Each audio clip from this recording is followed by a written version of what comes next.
విషయం దాన్ని మాట్లాడదాం.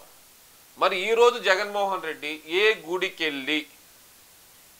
వెళ్ళి పూజ చేశాడు? సతీ సమేతంగా ఏ గుడికి వెళ్ళి పూజ చేశాడు? ఒక్క ఫోటో అయినా సరే బయట పెట్టండి. పార్టీ నాయకులకు చెప్పాడు, పార్టీ కార్యకర్తలకు చెప్పాడు, అంతా చేశాడు, బాగానే ఉంది. పార్టీ అధినేత ఏం చేశాడు? ఏం జగన్ రెడ్డి, నువ్వే గుడికి వెళ్ళావు?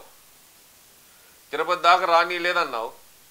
మరి తిరుమల తిరుపతి దేవస్థానానికి సంబంధించిన వాళ్ళ నిధులతో కట్టిన గుడి మన అమరావతి పరిధిలోనే ఉంది. మరి అక్కడ నీ ఇంటికి దగ్గరే, చాలా దగ్గర. మరి అక్కడికైనా వెళ్ళావా? వెళ్ళలేదే. ఎందుకని వెళ్ళలేదు? వెళ్ళాలి కదా, వెళ్ళి అక్కడ సమాధానం చెప్పాలి కదా. విలేకరులు అడగకుండా, విలేకరులు ప్రశ్నలు అడగకుండా, లేదంటే కనుక మీకు నచ్చిన విలేకరులను పెట్టుకొని చేసుకునేదాన్ని ప్రెస్ మీట్ అనరు, నీ సొంత ఫోటోషూట్ అనుకుంటారు. నేను సూటిగా అడుగుతున్నా, నీ ఇంటి దగ్గరలో ఉన్న వెంకటేశ్వర స్వామి గుడికి నువ్వెందుకు వెళ్ళలేదు? ఓకే సరే, నిన్న ఆయన ఏదో మాట్లాడుతూ అసలు దేవాలయానికి వెళ్ళటానికి మతం అడగటం ఏంది, ఇదేం సెక్యులరిజం అంటున్నాడు, ఇదేం హిందూ తత్వం అంటున్నాడు. ఇక్కడ హిందూ తత్వం అంటలా, ఒక్కొక్క దేవాలయానికి ఒక్కొక్క ఆచారం ఉంటుంది. దాని గురించి చెప్తున్నారా? ఎవరు చెప్పినా సరే నిన్ను గుడికి వెళ్ళొద్దు అని ఎవరు చెప్పలా, తిరుమల రావద్దు అని ఎవరు చెప్పలా. వస్తే నువ్వు చేయాల్సిన పని మాత్రమే చెప్పారు. కానీ నువ్వు భయపడింది ఎక్కడయ్యా అంటే, చుట్టూరు నీ వంది మాగదలను పెట్టుకొని అక్కడేదో రచ్చ చేద్దామని, లేనిపోని రభస చేద్దామని నువ్వు వేసుకున్న ప్లాన్ అక్కడ ఎవరైతే ఎస్పీ గారు పసిగట్టి సెక్షన్ 30 అమల్లో ఉంది కాబట్టి, ఎవరు ఎలాంటి సభలకి ర్యాలీలకి అనుమతి లేదు కాబట్టి, జగన్మోహన్ రెడ్డి పర్యటనకి ఎలాంటి అనుమతులు లేవు, దయచేసి మీరు వెళ్ళొద్దు అని మీకే కాదు దాన్ని అడ్డుకుంటారేమోనని చెప్పి భయంతో తెలుగుదేశం వాళ్ళకి, జనసేనలకి, బీజేపీ వాళ్ళకి, హిందూ మతవాదులకి, అలాగే సిపిఎం మిగతా పార్టీ వాళ్ళందరికీ నోటీసులు ఇచ్చారు. ఒక మీకు ఇచ్చేదేంది? తెలుగుదేశం వాళ్ళకు కూడా ఇచ్చారు కదా, జనసేన వాళ్ళకు కూడా ఇచ్చారు కదా, బీజేపీ వాళ్ళకు కూడా ఇచ్చారు కదా. మా వాళ్ళకు నోటీసులు ఇచ్చారు, నేను వెళ్ళను. 30 కేసులు ఉన్నాయి నీ మీద, దానికే భయపడవు. ఆఫ్టర్ ఆల్ సెక్షన్ 30 కేసు, దానికి భయపడ్డావా నువ్వు? కానీ దాని తర్వాత మాట్లాడితే నువ్వు కొన్ని మాటలు మాట్లాడావు, వింటా, దానికి సమాధానం చూద్దాం.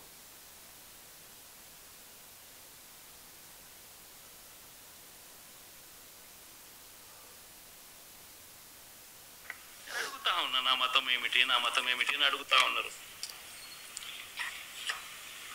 అడుగుతా ఉన్నా, నా మతం ఏమిటని చెప్పు. అవును, 4 గోడల మధ్య నేను బైబిల్ చదువుతాను. తప్పేముంది? ఎస్, తప్పేముంది. 4 గోడల మధ్య కాదు, 4 దిక్కుల మధ్య చదువుకో, నలుగురు మధ్య చదువుకో, 400 మంది మధ్య చదువుకో, 4,000 మంది మధ్య చదువుకో, 4 లక్షల మంది మధ్య చదువుకో, 4 కోట్ల మంది మధ్య చదువుకో. తప్పే ఉంది?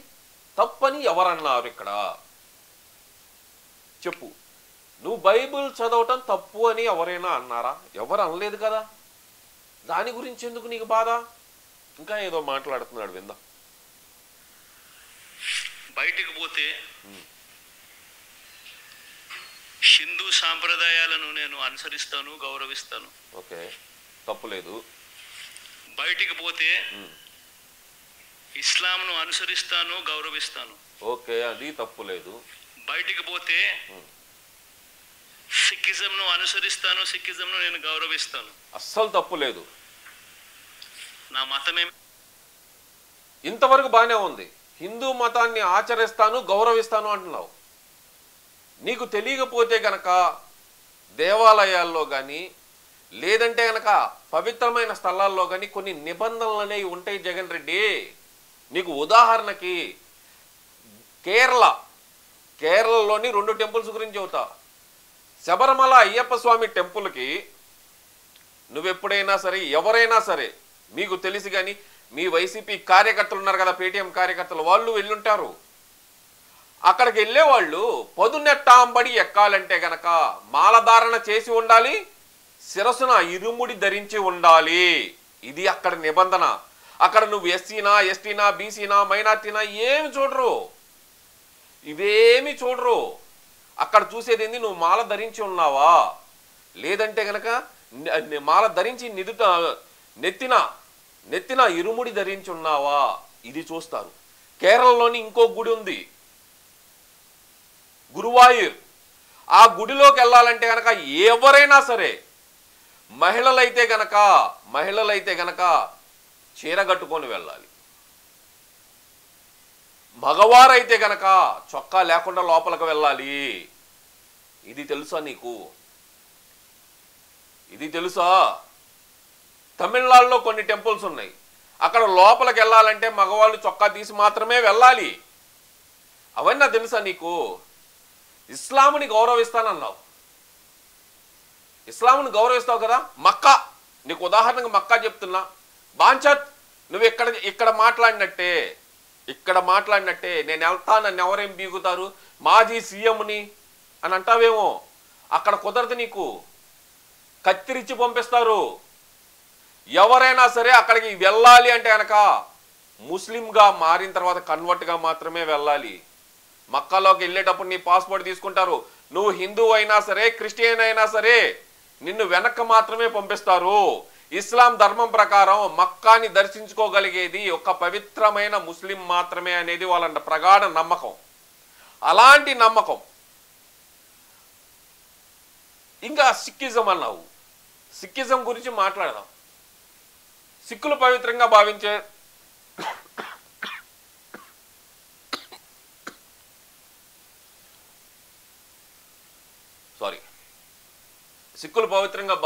స్వర్ణ దేవాలయం. స్వర్ణ దేవాలయాలకు వెళ్ళాలంటే కొన్ని నిబంధనలు ఉన్నాయి. ఆ నిబంధనలను ఉల్లంఘించటం వల్లే, దానికి వ్యతిరేకంగా ఉద్యమం లెగవటం వల్లే ఎమర్జెన్సీ క్రియేట్ అయింది. తెలుసా? ఇందిరాగాంధీ గారు ఎమర్జెన్సీ క్రియేట్ చేసింది స్వర్ణ దేవాలయంలో జరిగిన చిన్న సంఘటన కాంచి మొదలయ్యి దేశాన్నే ఎమర్జెన్సీలోకి నెట్టేసింది. ఆ సంగతి తెలుసుకో ముందల. ఇంకా ఏదో మాట్లాడుతున్నాడు, విందాం. అడుగుతా ఉన్నారు, నా మతం మానవత్వం. బీజేపీ పార్టీ గొప్పగా చెప్పుకుంటారు హిందూయిజానికి మేమే. అమ్మో, ఏదో అన్నాడు, ఇంకొకసారి విందాం. రిప్రజెంటేటివ్స్ మేమే, నా మతం ఏమిటని అడుగుతా ఉన్నారు. పోతే సిక్కిజంను అనుసరిస్తాను, సిక్కిజంను నేను గౌరవిస్తాను.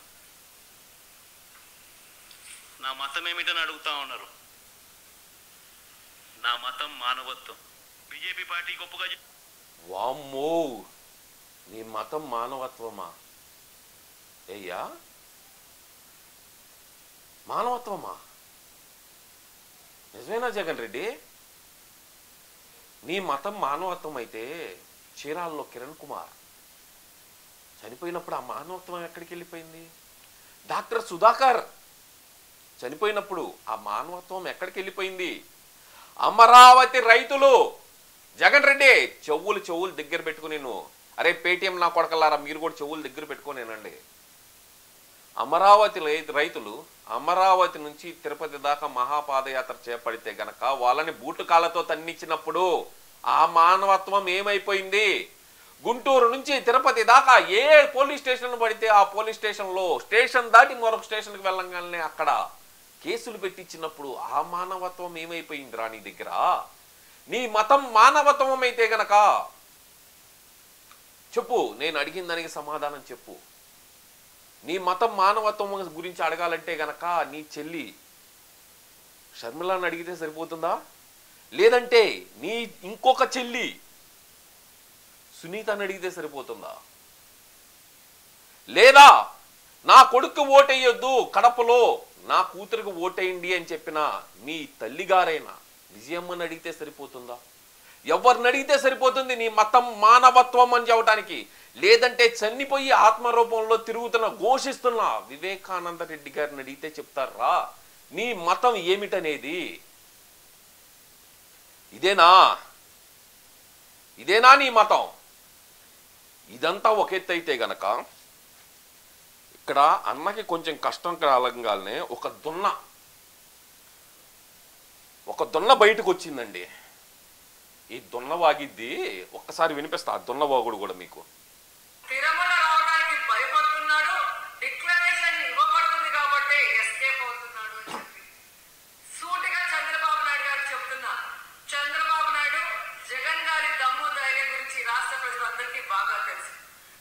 దమ్ము ధైర్యం గురించి కూడా బాగానే తెలుసమ్మా. పారిపోయి చెన్నైలో దక్కొని ఏమే అడివి పంది బోకు మొహం ఉండ తిట్టకూడదు, మర్యాదగా మాట్లాడదాం అనుకుంటా. చంద్రబాబు నాయుడు జగన్మోహన్ రెడ్డిని ఏకవచనం పిలిస్తే కనుక నీ కోపం వచ్చిద్దే. చంద్రబాబు నాయుడు గారిని ఏకవచనంతో పిలిస్తే మాకెక్కడో కాలుద్ది. ఆ కాలినప్పుడు ఆ రాడ్డు తీసుకుని పెట్టమంటావా ఏంది? జగన్మోహన్ రెడ్డి దమ్ము ధైర్యం గురించి తెలుసా? తెలుసు. పట్టుమని 10 మంది చుట్టూరుతా ఉన్నా కూడా భయంతో వణిగిపోయే ఆ దమ్ము గురించి మా దగ్గర చెబుతావా? 10 మంది చుట్టూరుతా నుంచుంటే వామ్మో నన్ను ఇటు నుంచి ఎవడొచ్చి కొడతాడు అంటే అంత దమ్ము గలాడు. అంత పులివెందల పిల్లి కాదు, సారీ నువ్వు అన్నట్టు పులివెందల పులి ఇంటి చుట్టూరుతా 30 అడుగుల గోడెందుకు పెట్టించుకున్నాడు ఇనప కంచెతోటి? దమ్ము గలగానే ఆడే కదా. చెప్పమ్మా రోజా.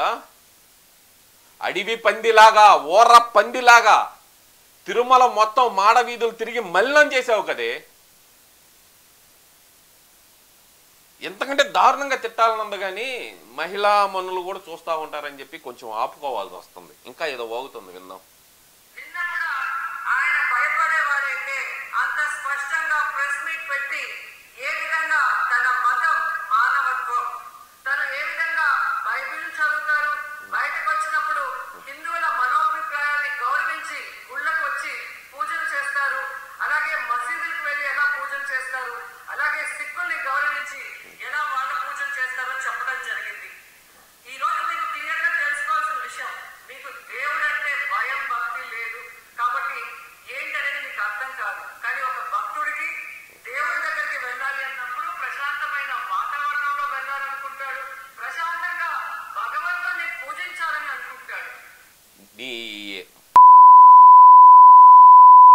అదేనే చెప్పింది, మేము అదే చెప్పాం. గాలి మొహం దానా ప్రశాంతంగా రా, డిక్లరేషన్ మీద సంతకం పెట్టు, నీ పని నువ్వు చేసుకో.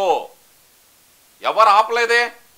ఎవరు జగన్మోహన్ రెడ్డి నువ్వు రావద్దు అని చెప్పి ఎవరైనా సరే పోలీసుల ద్వారా కానీ కోర్టు ద్వారా కానీ నోటీసులు ఇప్పించావా?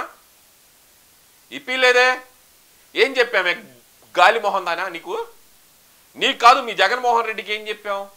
రా తిరుమల రా, పవిత్రంగా ఏదైతే గనక కపిల తీర్థాలు మిగతా తీర్థాలు ఉన్నాయో వాటిన్నిటిలో పుణ్యస్నానాలు చేయి, వచ్చి తలనీలాలు సమర్పించి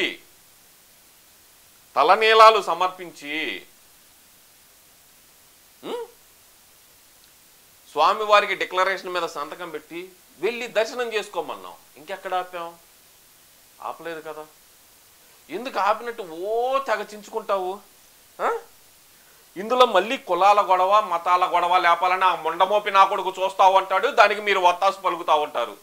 అసలు మీకు వెంకటేశ్వర స్వామి చరిత్రలో కొంత భాగమైనా తెలుసా? ఏమే గాలి మొహం దానా, 100 సార్లు వెళ్ళావు కదా తిరుపతి, 100 సార్లు వెళ్ళావు కదా, ఓర పంది తిరిగినట్టు తిరిగావు కదా. అక్కడ స్వామివారి చరిత్రలో కొంత భాగమైనా తెలుసా మీకు? స్వామివారి భార్య పేరు బీబీ నాంచారమ్మ. ఆమె ఒక మైనార్టీ. స్వామివారికి పొద్దున్నే మనకంటే ముందల స్వామివారు ఎవరికి దర్శనమిస్తారు? మీరందరూ అనుకున్నట్టు బ్రాహ్మణోత్తములు కాదు ఇచ్చేది దర్శనం. అక్కడ స్వామివారు సన్నిధి గొల్ల అంటే యాదవులకి సన్నిధి గొల్ల వచ్చి తాళం తీస్తేనే మనం లోపలికి వెళ్ళగలం. ఈ సంగతి మీకెంతవరకు తెలుసు?